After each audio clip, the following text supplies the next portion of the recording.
दीप्ति सिंह जी काशी से। राधे राधे महाराज जी। गुरुदेव भगवान, हम ऐसा क्या करें कि हमारा स्वभाव भी संत स्वभाव बन जाए? संत हृदय बनने के लिए जीवन में क्या क्या बातें सहयोगी हैं महाराज जी? अगर साधु का संग ना हो तो साधुता ले आ सकती। ए भैया, सीधी बात समझो, भगवान मिल सकते हैं माना, भगवान मिल सकते हैं माना, पर साधुता नहीं आ सकती।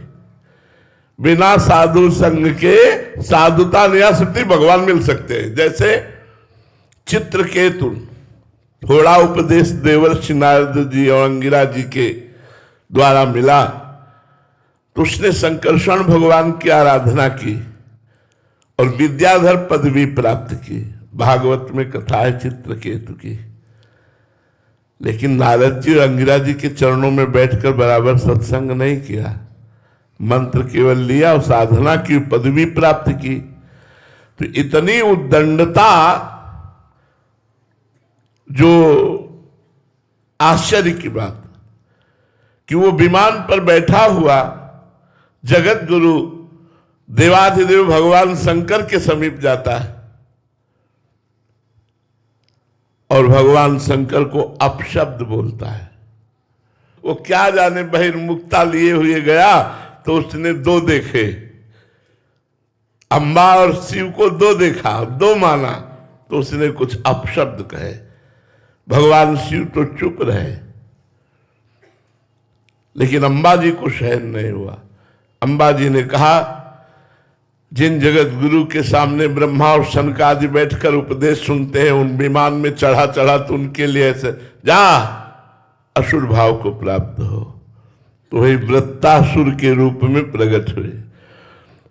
अब उनका दिमाग काम किया, भगवान से प्रार्थना करें कि अपने भक्तों का संग दीजिए, जिसके कारण आपकी शरणागति अजात पक्षायु मातरम खगा जैसी हो, आपसे प्रियता ऐसे हो जैसे परदेश गए पति में चित्त लगा रहता है, आपका वात्सल्य ऐसे मिले जैसे बछड़ा और गाय का। और मांगा भगवान के भक्तों का संग। क्यों? क्योंकि भक्तों के संग से साधुता आती है। माना आप सिद्ध हो सकते हो, आपको भगवान भी मिल सकते हैं, लेकिन साधुता नहीं। साधुता तो साधु के संग से ही आएगी, बिना संतों के संग के साधुता नहीं आती है। पक्की बात है, शास्त्र प्रमाण है इसका। आप मंत्र जप करके साधना करके पदवियां प्राप्त कर सकते हो, पर साधुता नहीं। साधुता बहुत बड़ी चीज है। गोस्वामी जी ने भगवान से मांगा है, कबहू कहो यह रहा निरहोंगो, श्री रघुनाथ कृपालु कृपाते साधु स्वभाव कहोंगो। परहित निरत निरंतर मन क्रम वचन नेम निभाओंगो, यथा लाभ संतोष सदा काहू सो कछु न चाहोंगो। परुख वचन अति दुसह श्रवण सुनते पावक न धाओंगो। कितनी बातें! ये सब संतों से स्वाभाविक हमारे स्वभाव में उतर जाती है। यदि हम साधु संग करें तो हमारा स्वभाव साधु बन जाए। बिना साधु संग के स्वभाव नहीं बदल सकता। स्वभाव बदलना बहुत कठिन है।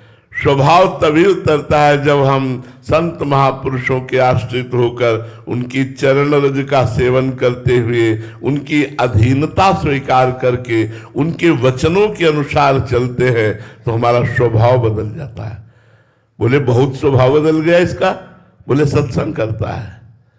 बोले पहले तो ऐसा स्वभाव था, अब तो बहुत स्वभाव परिवर्तन। बोले साधु संग करता है, इसलिए साधु संग से ही स्वभाव का परिवर्तन होता है।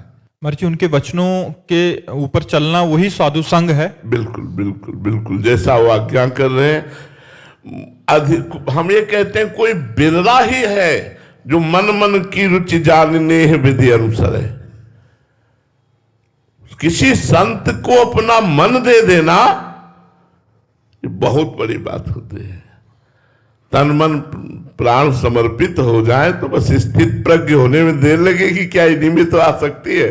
चाहे भगवान में समर्पित करो, चाहे गुरु में समर्पित करो। इसी आसक्ति से तो हम दुर्गति को प्राप्त हो रहे हैं, बार बार जन्म, बार बार मरण, इसी शरीर आसक्ति से। इसी अंतःकरण की आसक्ति से, इसी से तो हमारी दुर्गति हो रही। यही समर्पण करना है। साधु संग से बहुत जल्दी लाभ मिलता है। हम अपनी बता रहे हैं, अगर उद्दंडता, अभिमान, दोषों से मुक्त होना है तो साधु संग करो, भगवान से प्रार्थना करो कि हमें संतों का संग मिले। महासंगस्त दुर्लभो, देवर्षि नारद जी ने कहा। महापुरुषों का संग ऐसा नहीं कि गली कूचे चलते मिल जाए, वो तो जब द्रवहि दीन दयालु राग हो तो साधु संगति पाई है, और जहां साधु संगति हुई स्वभाव बदल जाता है। सबसे बड़ी बात है अभिमान का नाश होना, दैन्यता आना, ये बिना संतों के नहीं आते।